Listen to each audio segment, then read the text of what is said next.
గులాబీ అధినేతకు మహారాష్ట్ర నేతలు షాక్ ఇస్తున్నారు. లోక్సభ ఎన్నికల్లో పోటీపై స్పష్టత ఇవ్వకపోవటం, కనీసం వారితో మాట్లాడకపోవటం, సమయం కూడా ఇవ్వకపోవటంతో కారు దిగేందుకు సిద్ధమయ్యారు. బీఆర్ఎస్ పార్టీని అన్ని రాష్ట్రాల్లో విస్తరించేందుకు ఆబ్కీ బార్ కిసాన్ సర్కార్ నినాదాన్ని పార్టీ అధినేత కేసీఆర్ ఎత్తుకున్నారు.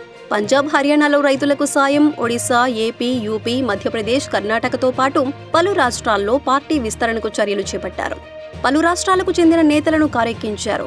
పొరుగున ఉన్న మహారాష్ట్రలో ఎక్కువగా తెలుగు ప్రజలు ఉండటంతో తొలుత ఎంపీ, అసెంబ్లీ ఎన్నికల్లో పాగా వేసేందుకు సభలు సైతం నిర్వహించారు. ఆకర్షితులై 2 మాజీ ఎంపీలు, 15 మంది మాజీ ఎమ్మెల్యేలతో పాటు మాజీ మున్సిపల్ చైర్మన్లు, మాజీ మేయర్లు, కౌన్సిలర్లు సైతం చేరారు. నాందేడ్లో సొంత భవనంలో పార్టీ కార్యాలయాన్ని ప్రారంభించారు. స్థానిక సంస్థలతో పోటీ చేసి మద్దతుదారులతో కలిసి 300కు పైగా సర్పంచ్, వార్డు సభ్యులను కైవసం చేసుకున్నారు. నాగపూర్ డివిజన్లోని భండారా జిల్లాలో అత్యధికంగా 20, విదర్భ, షోలాపూర్లోని 15 గ్రామ పంచాయతీల్లో బీఆర్ఎస్ గెలుపొందింది. 288 అసెంబ్లీ నియోజకవర్గాల పరిధిలో 20 లక్షలకు పైగా సభ్యత్వాలు చేశారు. పార్లమెంటు ఎన్నికల్లో మహారాష్ట్రలోని 48 స్థానాల్లో పోటీ చేస్తామని గతంలో కేసీఆర్ ప్రకటించారు.